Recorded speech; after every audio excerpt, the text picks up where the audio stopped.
Hi, hello, it's me, I'm back. We are winning.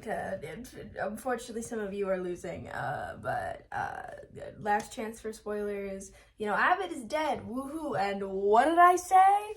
What did I say, people? What did I say? Anyways, so, just, you know, a lot of me being right today, so that was fun. A lot of screaming and squealing, but couple things. Let me pause for thumbnail purposes.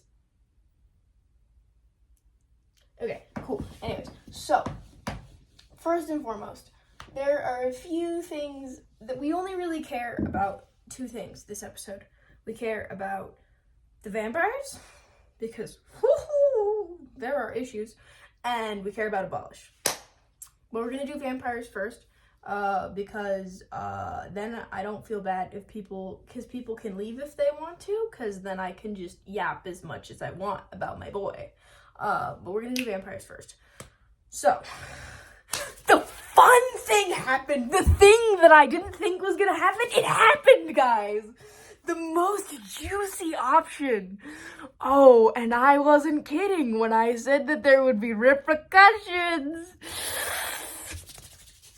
Anyways, so if you were not present for the last episode or video that I did, I basically said that the thing that would have the most repercussions and be the most interesting would be vampire on vampire violence, which is what happened!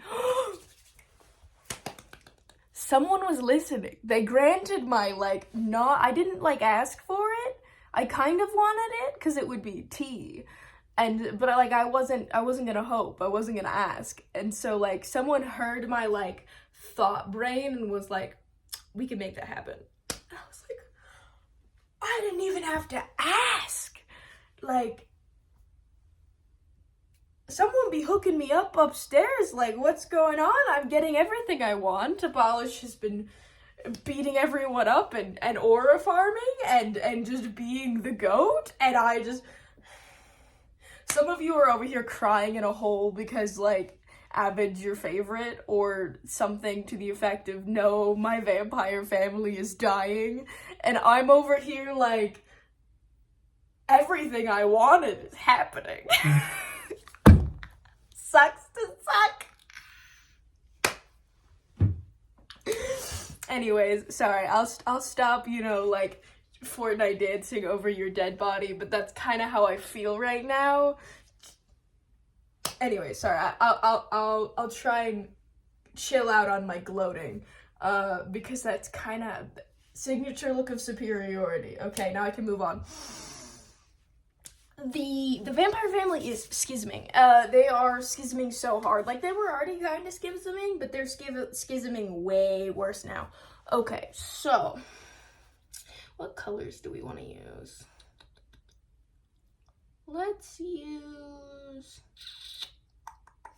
blue and red. Okay, so we are schisming so hard. I think part of the reason that we weren't schisming before is because we had the core group. We had our core four, and the core four has been broken. The core has been exploded, imploded, it is gone. The core four is no longer the core four. There is only chaos. So let's kind of go like this. I've noticed a few things. And we're just gonna kind of leave this nice little corner over here. Okay, so some of these lines are not real. They're just sort of perceived. So first and foremost, Drift and Shelby have kind of shook hands over Avid's dead body and been like, okay, I only trust you. We're gonna get out of this alive. So, love that for them. Hope that happens. May your wishes and ambitions come true. Second thing on this side, Scott. Scott is also on this side of the schism. Sorry, I didn't title we're going to title it How Dare. This is the side that's not okay about Avid dying, especially to a vampire. They took this very personally and or are pissed. Yeah. So these people not okay with it. That's not okay. No, we don't do that here. Which, like, understandable. And then let's hit our other side. Now this line is real. This is a real line. Cleo's fine with it. Cleo would have done it herself, honestly. She was thinking about it. Like, maybe later, cannon fodder and such, but she was ready. Okay. So, the reason that the schism is actually happening is because the core four have disagreed on something fundamental. Because before they were kind of just doing whatever, and all of them were sort of doing whatever, and it never really caused any issues before. But doing whatever you want has now caused an issue. And that issue is causing more issues. Okay, so... Oh, right, I thought of something funny. It's gonna get one line, and then I'm gonna move on. But, Sausage has essentially just walked into a divorce. He seems to be playing fence. Correct me if I'm wrong, yell at me in the comments, but Sausage doesn't seem to, care that much. I'm more perceiving Sausage in this moment as, an observer, because he sort of just wants to write a book about this.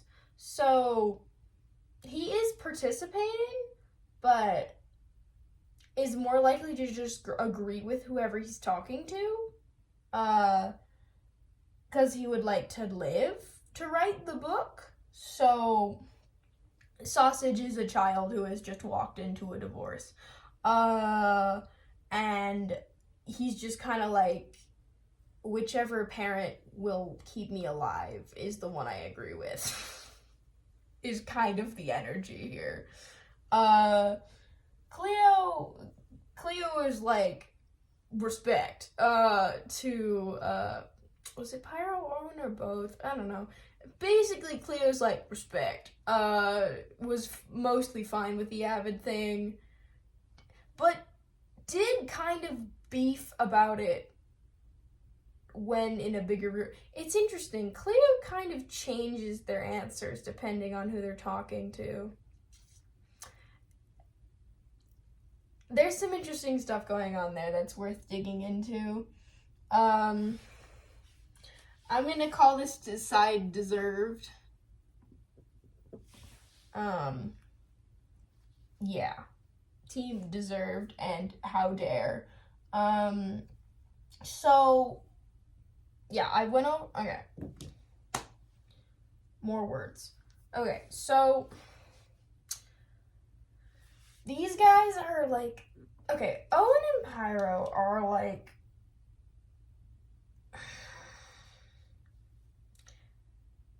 I don't think Pyro has fully comprehended how largely he has screwed up. Yeah. Because it may sound like this is a vase you broke that you can kind of say sorry about and move on. But he didn't seem very apologetic about the vase, and it wasn't a vase.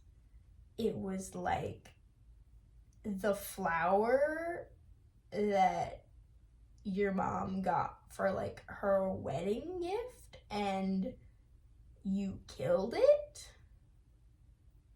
or something very emotionally significant, because let's move back over to the blue side. How dare Scott, famous griever, is grieving. Scott made a grave for Avid and swore revenge.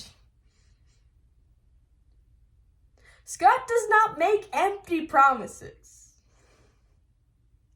Scott also famously is usually the one in the relationship who lives and then does something about living. So, I will say, Scott is very good at keeping his cards very close to his chest. He does not let on how affected he is by Avid's death to most people. I think it comes out a little bit with Shelby. And mostly while he's alone. I think he might have talked to one other person, but I can't remember. It's a little fuzzy. But Scott is genuinely pissed and not okay with the fact that Avid died, specifically to another vampire, because in his mind, that's avoidable. Like, he's like, what the crap, man? Because I didn't like him? Well, because I didn't like him, kill him after we're done. Like, this didn't have to happen today. It could have happened in a couple days. Like, that's what Scott is doing. He's currently pissed and wants to murder both Pyro and Owen, but he's putting his feelings down for later and is gonna murder them after they do business. Scott be like that guy at work that's like, we don't let feelings get involved on the job. We deal with that afterwards. Scott's like the coworker that's like, let's not beef here, and then you like have a work party and he's like, let's go outside back, and then beats you up or something, and then he's like, well, I don't know what you're talking about the next day at work. That wasn't on work campus or something like that. You know, like Scott knows how to separate his professional life and his personal life, and so Scott, the professional vampire, is not going to be stupid and murder people who he needs to help him murder the other people. So, yeah. We'll see how much this affects, because I'm curious to see how much Scott will try and take back the gun that is Pyro from Owen. Because this episode, Pyro the gun was wielded very well by Owen. Played on the insecurities, gave him something to stab. Pyro has been very angry.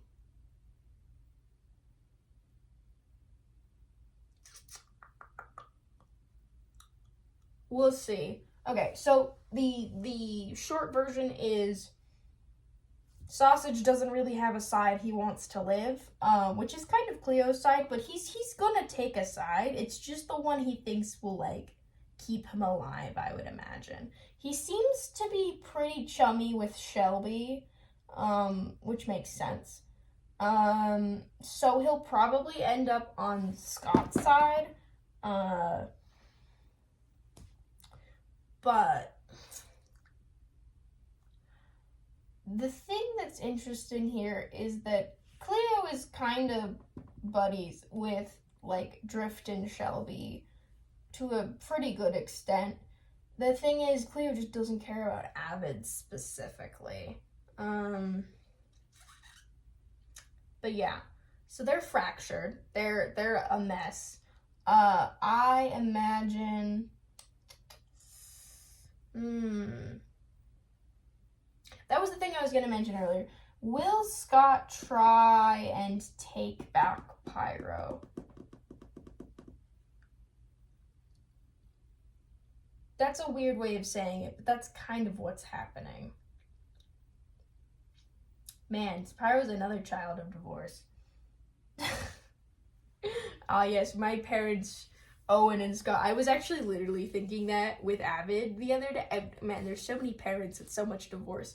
Also, the found divorce, if anyone's seen that on Tumblr with Owen and Legs, I think is hilarious. But anyways, I read the scene where Scott, like, comes down to talk to, like, Avon, is like, you sweet summer child.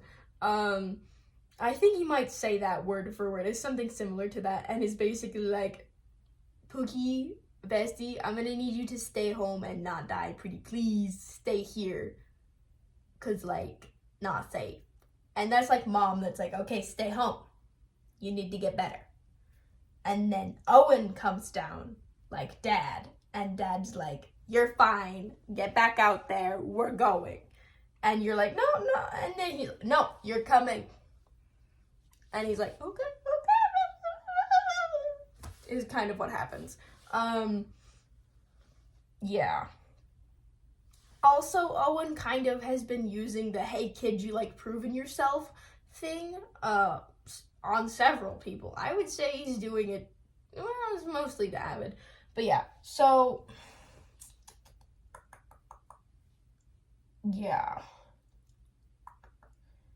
Drift and Shelby and Scott. I really hope Shelby and Scott talk because they are pretty much completely aligned on this. Except for maybe the murder part. We'll see if Shelby is willing to wreak vengeance, specifically with stabbing. But yeah, don't kill anyone that Scott likes. It will go badly for you. Like, Scott is a professional widower at this point. Like, bro's getting typecast. Anytime he cares about someone, he always outlives them. It's kind of a scam, but I don't know how we didn't see this coming. He's literally a vampire. Everyone he has ever cared about, he usually outlives, unless they're also a vampire. And also, anyways, apparently he outlived them. Bro is too good at not dying, and he's, like, always the one who's left at the end, like, looking at the mess and being like, well, everyone I know about is dead. Well, everyone I've ever cared about is dead. Well, I guess I gotta move on. Which is, like, honestly, Diva Scott was like, wow, like, that's how you deal with, you know, anyone you ever cared about, like, always dying. You know, I love that for you. And then he was like, crap, I got feelings again. Turds. Ooh, I guess I gotta go murder people about it. Ugh. Work. But, like, he's choosing this. Keep in mind, most of this series, Scott has spent it saying, I would be doing more things, but I feel lazy. The fact that he went out of his way to make a grave and is gonna go do things that require work. Bro cares. Broski did not take this well. Like, he's fine. But he's handling it by being stabby. But yeah, that's generally the sitch. Owen and Pyro are not super locked in, but that relationship could continue to kind of get better. Like, it kind of sounded like they were sort of vibing and sort of, like, increasing in friendship. But that could also blow up immediately. It depends. Owen and Pyro are both very volatile characters. They can kind of just explode randomly. And so it just depends on if they explode at each other. We'll see. But this is the fun part. This is the fun part of the video. Woohoo! Tee-hee-hee. Obviously, Appo is with sound, but kind of by herself, but, like, not relevant in this specific Azura situation. Woo! This is the fun part of the video. Abolish! Oh my gosh. I was pure bliss, pure joy, elation, happiness. My boy waited patiently 6 episodes to Aura Farm, and it was worth it. I waited patiently, and he delivered. Oh my gosh. the smell of ash in the morning. That's not the correct quote, but like, what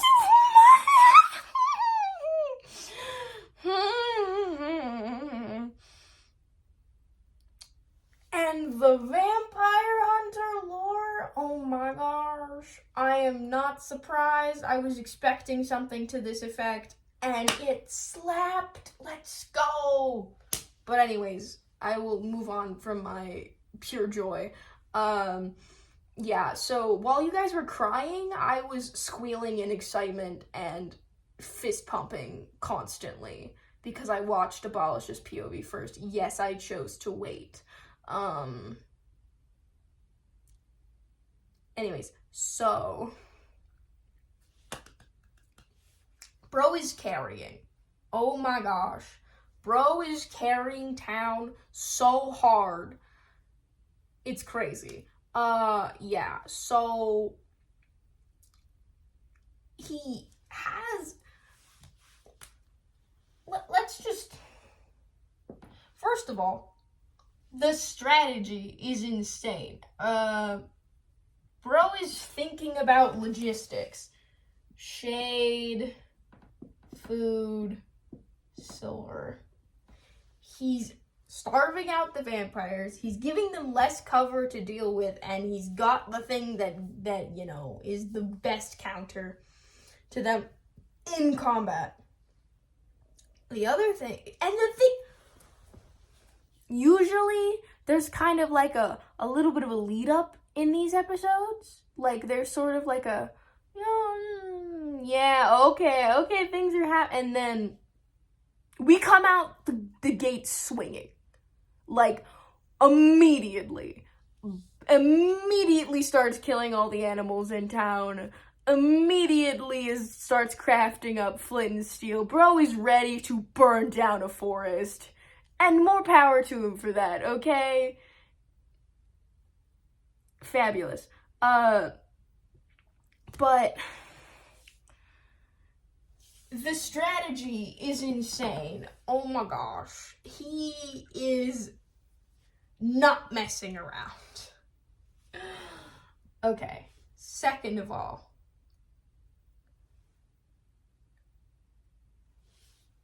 the aura. No, it's okay. Do I leave aura? No, I'll erase aura. No, fear factor. This is not necessarily like a thing, but it is a thing that is happening. I'm not sure we have confirmed on all vampires, but pretty much everyone is afraid. They're like terrified of this man. They're like, we need to murder him because we need to all gang up. Like, they are terrified. And so they're like, okay, so we clearly need to all gang up on him because then no. For reference, my guy, the cast of here. Let's go on a little adventure. Lagundo, chatting with Abolish. Look, Abolish is like, yeah, I'm gonna go to do our little plan in the castle. Lagundo knows that every single person who has gone to the castle ran away screaming, came back a vampire, or died. Abolish walked out the front door unscathed after killing a vampire. Like, let's do a little graph, okay?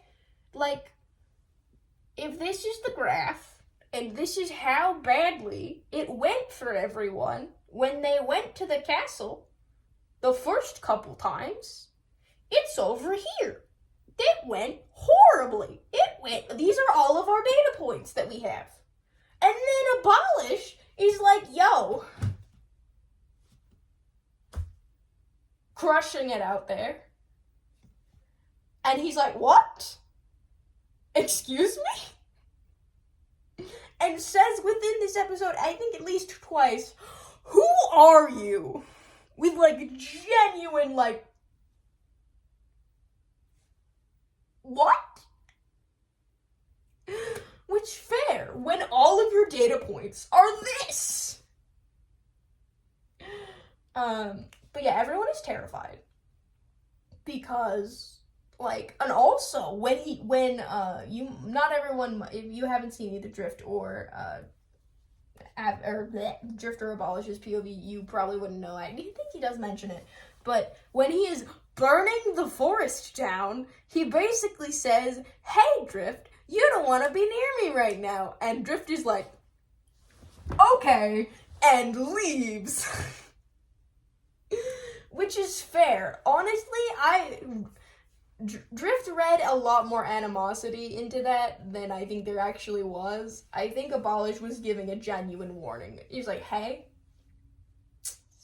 back off. Like, I don't want to throw down. I'm kind of in the middle of something. I don't really want to, like, fight you, and I don't really have anything against you, but, like, I'm gonna need you to go. And so it was more like that read more as a warning rather than a threat. Like, it was kind of a threat, but it was mostly a warning, and it freaked Drift out, which, like, fair. But yeah, basically the entire castle is terrified, and we'll get to that in a second. Can they? And I will elaborate in a bit. But the other thing to mention is, I was gonna say something. Oh yeah, PvP. Well, I guess that's the fear thing. Maybe we can just immediately go to. Did I get everything? Oh yeah, tone shift. This is So I'm welcoming you. This is our official ceremony. New team leader of town. That is this man. This man is clearly the leader. The vibe shift is insane, okay? The last few episodes, Abolish has been getting talked over. He's been getting ignored. No one really pays attention to him that much. And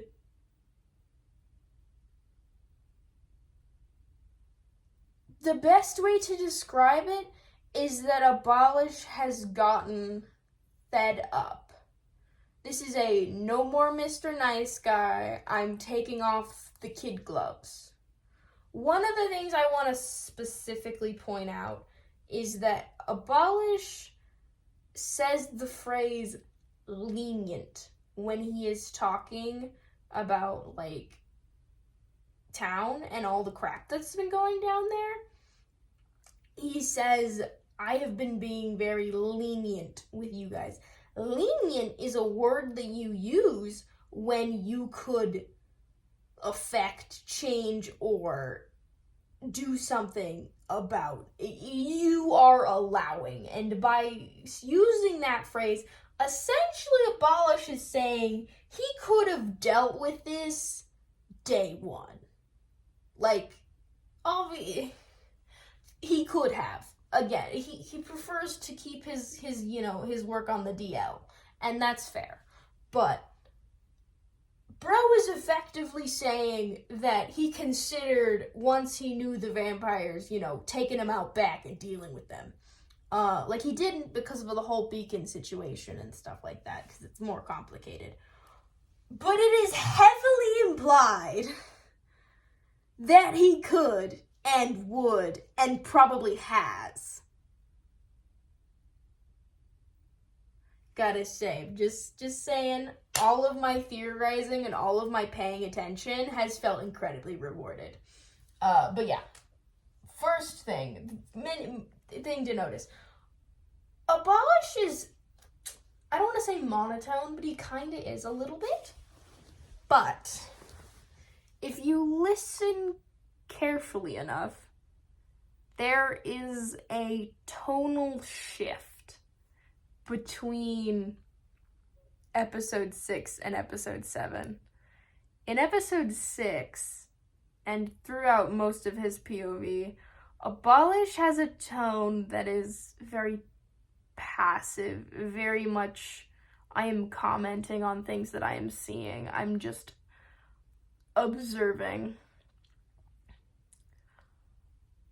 In episode 7, Abolish's tone shifts ever so slightly, and you can tell that he is done. The patience is ran out. We are not talking anymore. We are simply working. This is actually his job. Effectively, what just happened is Abolish has clocked in to work. He is working. This is what he does.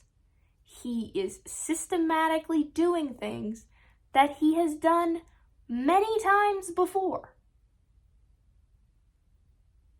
Before this, effectively what happened is my guy was taking PTO, some personal time off, paid time off, to go mourn his family, and his work followed him. Oh my gosh. But he has been trained. He knows what he is doing. He is very capable, and he's done. The tonal shift is very slight, but you can tell. It says, "Don't mess with me." His tone is one of someone who is strained, someone who is out of patience and is ready to start doing something about it. And he does quite a lot.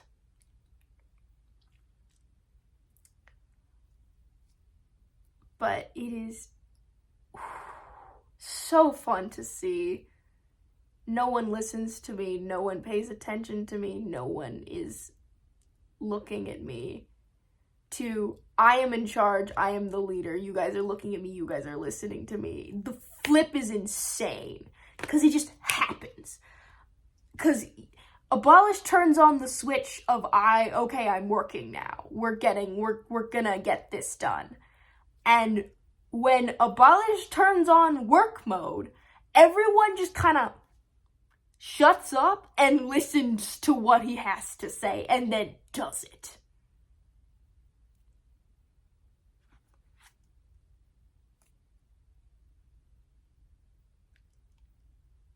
And the amount of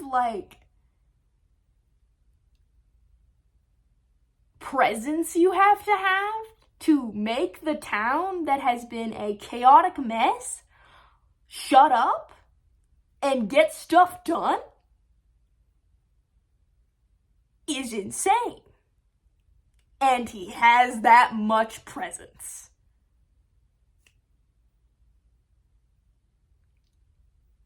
This is my favorite guy, if you haven't noticed.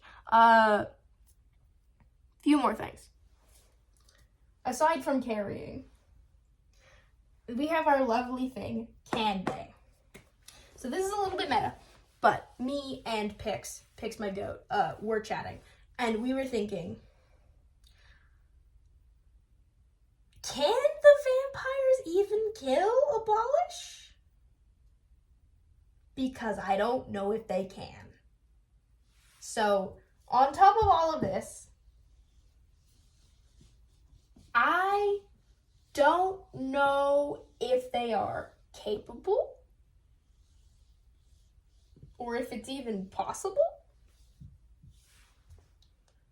Few reasons.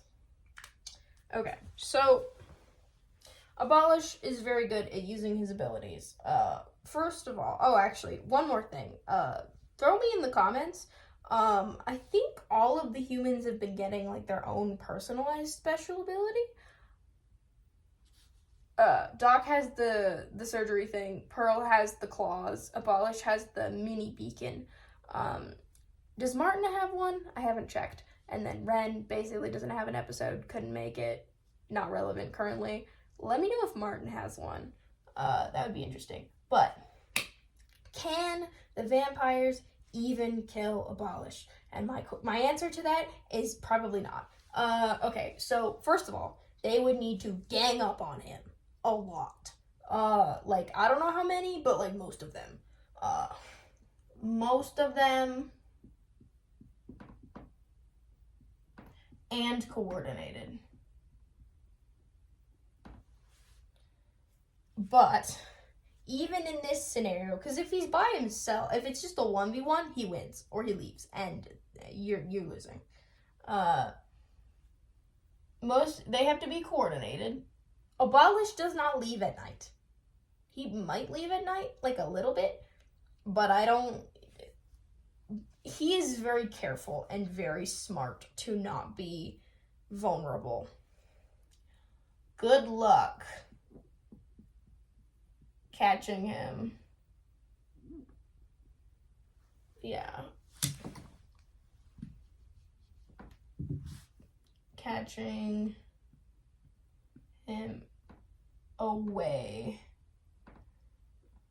from town during the night. So, two things with this. There is a pretty good debuff on vampires during the day. So if he's going out during the day, there's a pretty good chance they're not doing so hot. And then if he always stays in town during the night, there's a regen on the beacon. So he is playing around the beacon and is, doing a great job. So he has an advantage either way, which is, intentional.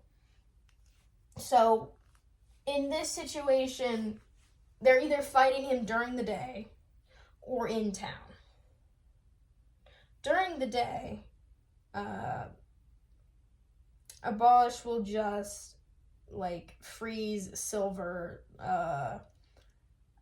cobwebs. He does it to Shelby. That's an axe crit, or crit him out, which is generally his plan. But if there is more than one of them, the only way they're really gonna do any damage is if they use ranged weapons.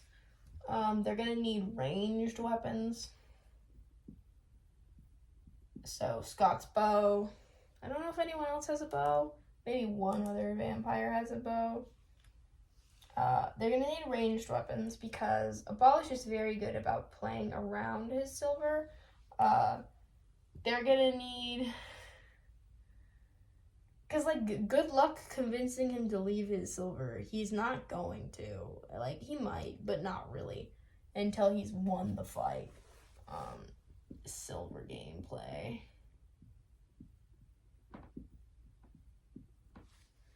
The other thing that's important to mention, so really this is their only option for vampires because their claw attack can be blocked with a shield, which Abolish is very good at doing. The other thing is, even if they do gang up on him and they are kind of winning, he can just hit a holy word and dip. The other thing is he also has Shoulder Barge and Philandron Thrash, and he's got a lot of things in his back pocket. Plus his little mini regen thing that he just got. So really the only way that they're getting Abolish a little dead is ranged weapons, which you can dodge, by the way, and block with a shield. So there's even that. Shield,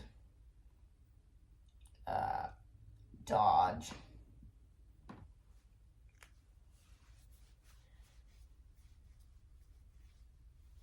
And this is assuming they've managed to catch him alone, which is not likely.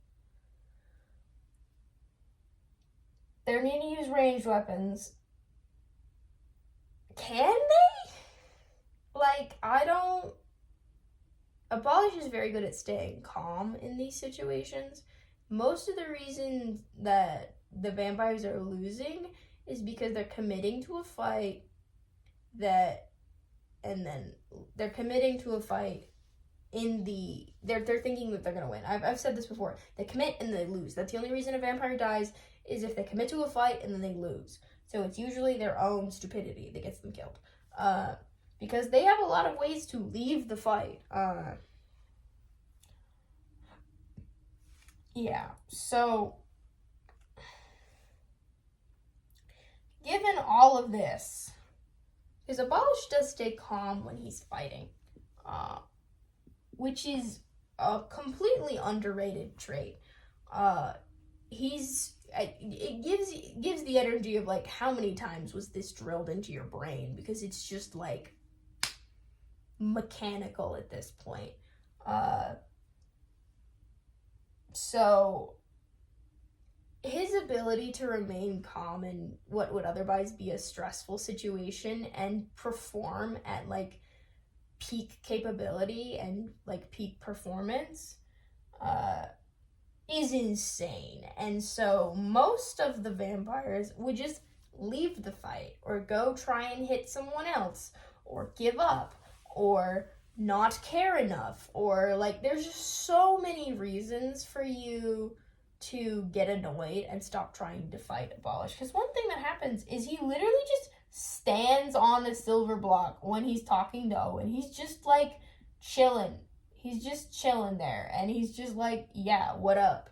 And Owen cannot hit him. He cannot. It's out of range. And so he could literally just do that. Like, obviously you could go from above or, like, hit him off with, like, a bow or something. But you could just, like, dodge it or use a shield and then hop back on. Like, good luck. Good luck, bestie.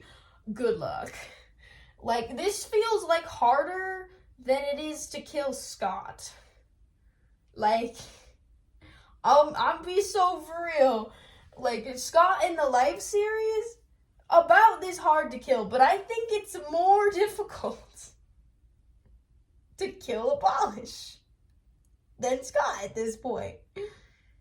Because it's not necessarily that he's a better fighter, it's just that he has armed himself to the teeth and has prepared himself like crazy. It's sort of like the prep time meme, or, like, the more prep time you give me, like, it's like the fight of you versus whatever, but you have infinite prep time and you just crush them. That's kind of what happened, because he was told to chill out. Like, in character, obviously, he was, just sort of, like, passively waiting for things to start happening for him to need to get involved. And so he was just sort of prepping for it. Abolish, I've been calling him a doomsday prepper for so long, and it's doomsday, and he's prepped, and he's throwing down. But yeah, can they kill Abolish? Actually, the rain. Let's talk about the rain. If they call a storm, if Abolish is out and about, and they call a storm, bro is booking it. He's running. He will just go back to town. So that's a situation where he's gonna dip to the nearest, probably the nearest town beacon. Dip to beacon. So they would have to chase him successfully. And again, he would use Holy Word. He would use Lantern Thrash. I think he would probably save Lantern Thrash. It would depend on how many people were chasing him. This is the main thing, is they're gonna have to try and, like, do everybody. They're gonna have to gang up on him so hard. They're gonna have to, like, bully him like a child at the schoolyard. Because if there's only, like, 2, 3 maybe even 4 vampires, they're still not winning that fight. I'm sorry, but I'm fairly confident Abolish can handle himself in a 2v1 for sure. Pretty sure 3v1. 4v1 might be pushing it, but like, he is very well prepared. He knows how, he describes in detail all of the weaknesses of the vampires to the rest of town. Bro single-handedly brought back hope into Lagundo's eyes. Like, brought back hope into town. Hope was Lagundo and he died last episode, and hope has been reborn as Abolish regret. And he's telling you to abolish those regrets because you're about to be in the ground. Yeah. Because he is equipped, capable, ready, willing, and going to do it.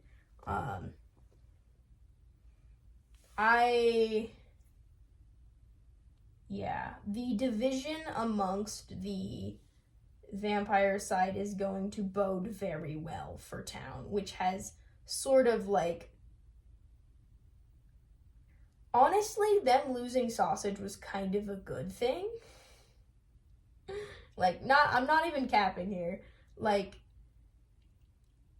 Ren is a pretty solid, like, fighter, at least for the most part. Martin's a pretty solid, like ready to throw down. Like, they're not necessarily good fighters, but they are, like, ready to fight and going to try to, and have been pretty openly aggressive. So in this case, already being openly aggressive against vampires is fine.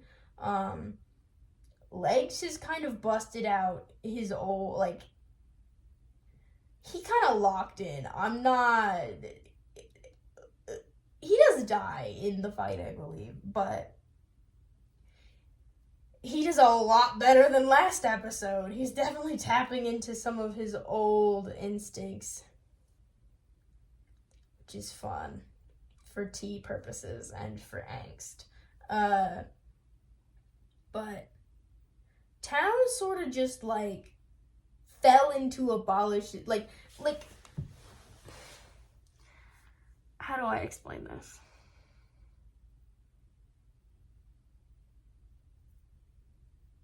There was a teacher. This is class. Town is a class.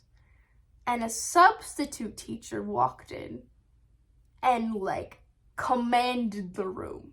Like, the presence of the sub made people shut up and listen. And Sausage was the last remaining problem child in the classroom. And once he's been dealt with, we have perfect unity, and we have our aligned goals, and we're getting stuff done. So we now have, because before Legs was kind of team captain, and Legs was a good team captain, but ultimately too nice. And because he was playing too nice, got kind of walked all over, like, a lot. And so,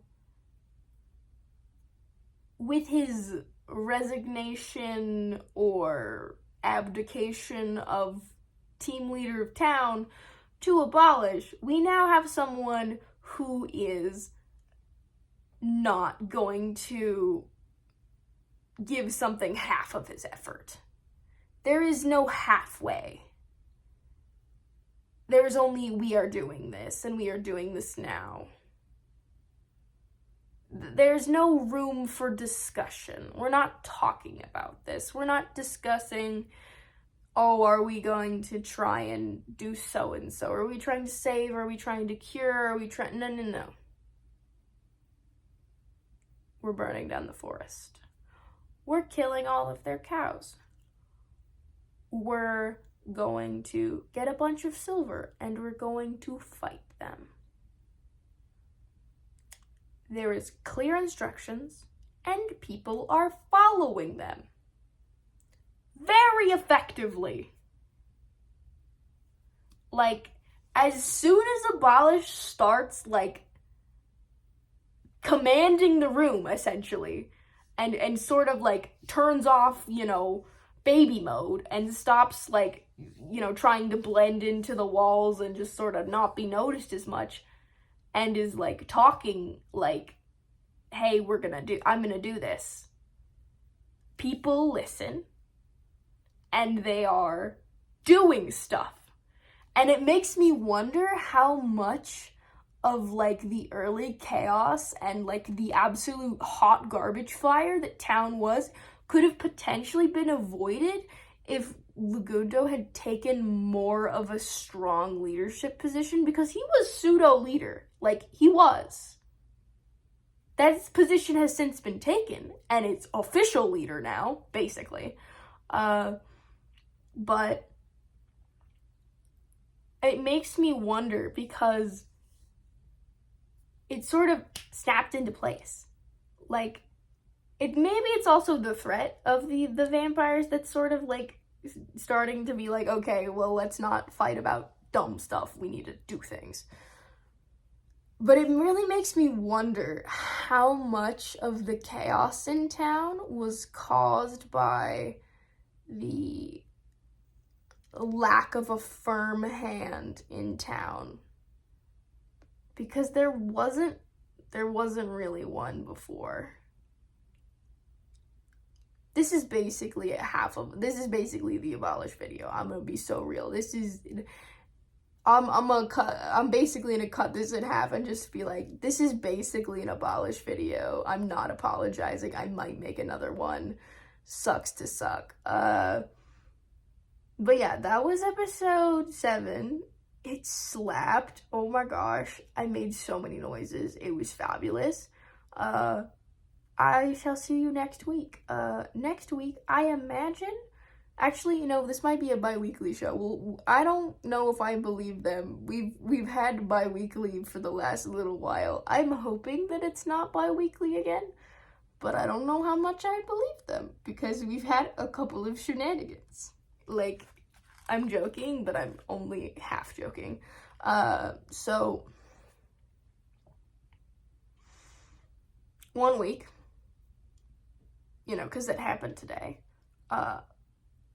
fire episode. Finally, they let my guy off of his PvP leash and let him throw down as he deserves. I'm sorry for your loss, avid enjoyers, but your sacrifice will not go in vain because they schismed the vampires, and so now town has a good shot at winning. So I thank you for your sacrifice, Avid, because you dying has caused internal strife with the vampires, and town got a shot to sort of lock in and bring it back.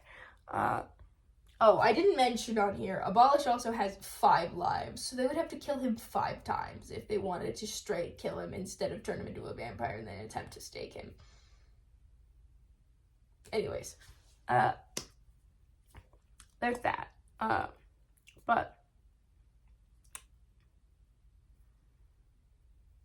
I think the next episode might be the last one. But yeah, 1 week. Hope you had fun. I had a lovely time. But yeah, your sacrifice will not go in vain. Thank you, avid enjoyers. Rest in peace, Avid. We will be missed. Your death had a large effect. But the thing is, in my mind, I'm like, thank you, Avid. Your death has caused so many problems that I love.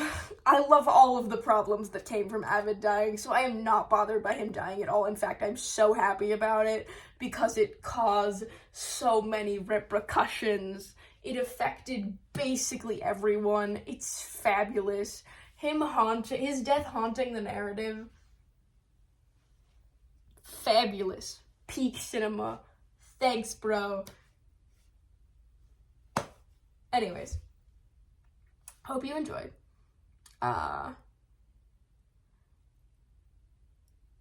Good episode. See ya.